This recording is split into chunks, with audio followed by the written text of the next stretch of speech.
A lot of pressure, Lockie, will fall on the shoulders of Ezra Mann. He's still only 21. Is he up to that responsibility?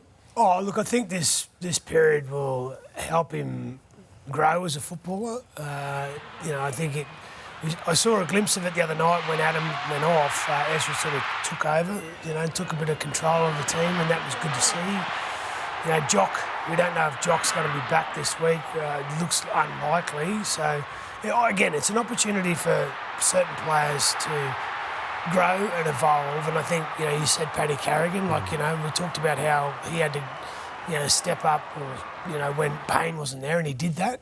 So now he now takes the captain, the captaincy, and he needs to, lead by example. And I think with Ezra, whether he's in the 6 or the 7, is now going to be the more experienced half in the team. So he's going to have to, impose himself more on the game, and we'll get to see, what he's capable of. Yeah, you like to see your chief playmaker making the calls all of the time, and obviously that's been in the number 7 jersey up until this stage of the year. Do you have the confidence in Ezra that he's going to be able to take over that? I mean, a lot of people, probably think he's a little bit of a quiet fella on the field, but they haven't got to see that he's got that skill.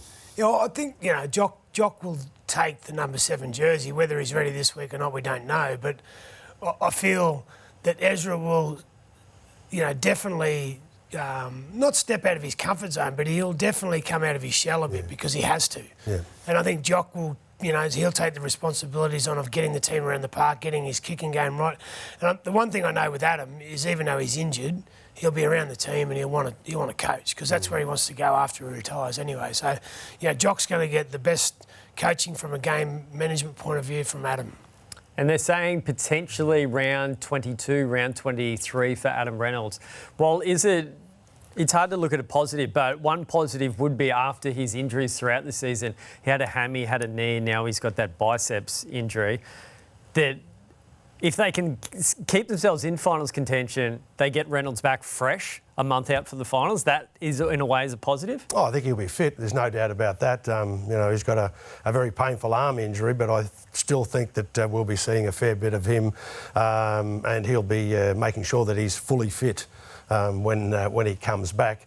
The arm one, I've never had one. I've never really known anybody that's had one, so I don't sort of understand how difficult that would be to overcome.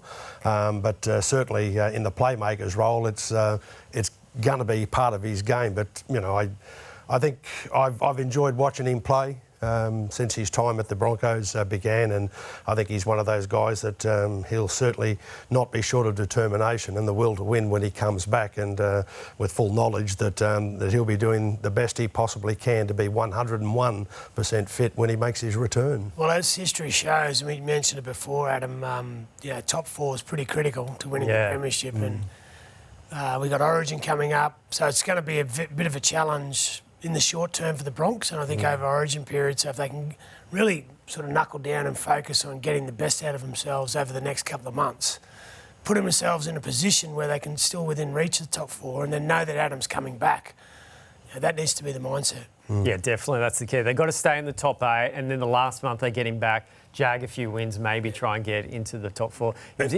you really need a communicator. Yeah, that's the thing that a leader is all about: calling the plays, working out what's absolutely necessary, seeing when things aren't quite going right, making an alteration to the game. So it'll certainly be a maturing program for him, and I think it'll be quite exciting to see the way that he takes it on.